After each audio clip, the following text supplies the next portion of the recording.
Okay, so now we're down to the nitty-gritty. We're about to remove the roof.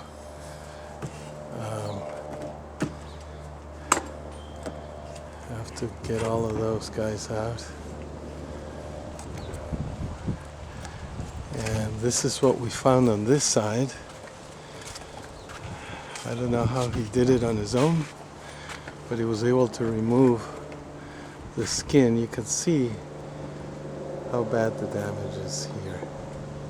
It's completely trashed. This is why we're taking it apart.